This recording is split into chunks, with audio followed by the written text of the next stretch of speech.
स्वजानाय, ये आर्यों की भूमि है, इसलिए ये आर्यों की देही है, तो श्रेष्ठ कर्म करने वाले व्यक्तियों की चिंता कर तू इन शरीरों की चिंता ना कर, तू उस आत्मा की चिंता कर जो श्रेष्ठ कर्म करती है, उस व्यक्ति की चिंता कर, उस व्यक्ति की अवयव की चिंता कर जो श्रेष्ठ कर्म करता है।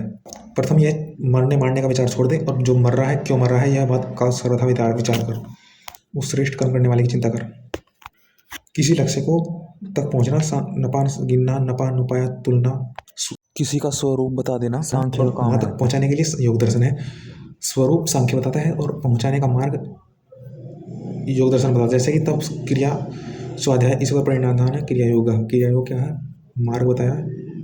तब ईश्वर परिनिधान स्वाध्याय क्रिया योग, ईश्वर से ही प्रेरित होकर के आप कर्मयोग क्रिया योग की ओर जाओगे, तो वही क्रिया है, वही कर्म है, तुम्हारा कर्म प्राप्ति के लिए यही क्रिया योग है। अगर तू स्वयं काम क्रोध से दूर रहना चाहता है, पाप से निर्भीत होना चाहता है, तो जैसे तेरे भावों में से तो जैसे तू इनको मुक्त करेगा तभी तो तू आगे बढ़ेगा, वरना तू कुछ कर ले तो फिर उस पाप में ग्रसित होगा।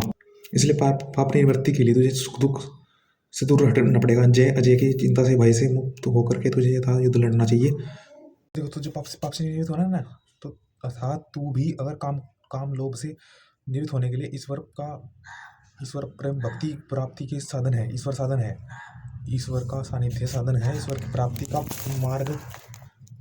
मार्ग साधन है। तो इसलिए तुझे कहा गया है कि तू अगर स्वयं काम लोभ से बचना चाहता है, पाप से निवृत्त होना चाहता है, तो तू स्वयं इस जय अजय के दुख भाव से दूर हो कि युद्ध में लड़ेगा जीतेगा, अर्थात हत्या सुख दुख के भाव से हट, श्रेष्ठ की रक्षा कर, वही तेरा स्वजन है।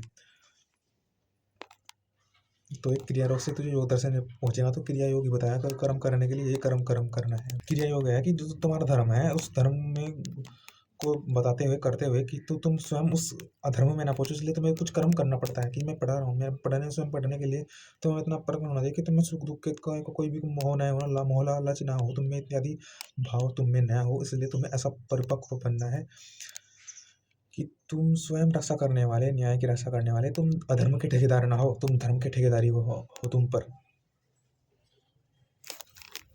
तुम धर्म के ठेकेदार बनो। श्री कृष्ण यह कहते देखो शरीर तो छोड़ के जाएंगे, ये वस्त्र बदलना होता है इसको आत्मा को। तो ये तो वैसे भी देखो शीत उष्ण और सर्दी गर्मी ऋतुएं बदल रही हैं, तो उससे हमारे शरीर पर जो दबाव पड़ रहा है उससे तो इस शरीर नष्ट हो रहा है, धीरे धीरे जा रहा है। तो जो आत्मा से अंदर से वही बलयुक्त होता है, कमी को पूर्ण कर लेता है, कमी को पूर्ण करता है, अर्थात वह अंदर से बलयुक्त होता है, अंदर से उसको कोई कमी नहीं होगा, तो वह आगे चल रहा होगा श्रेष्ठ। तो अंदर से बलयुक्त होना है, तो अंदर से कमजोर नहीं होना है।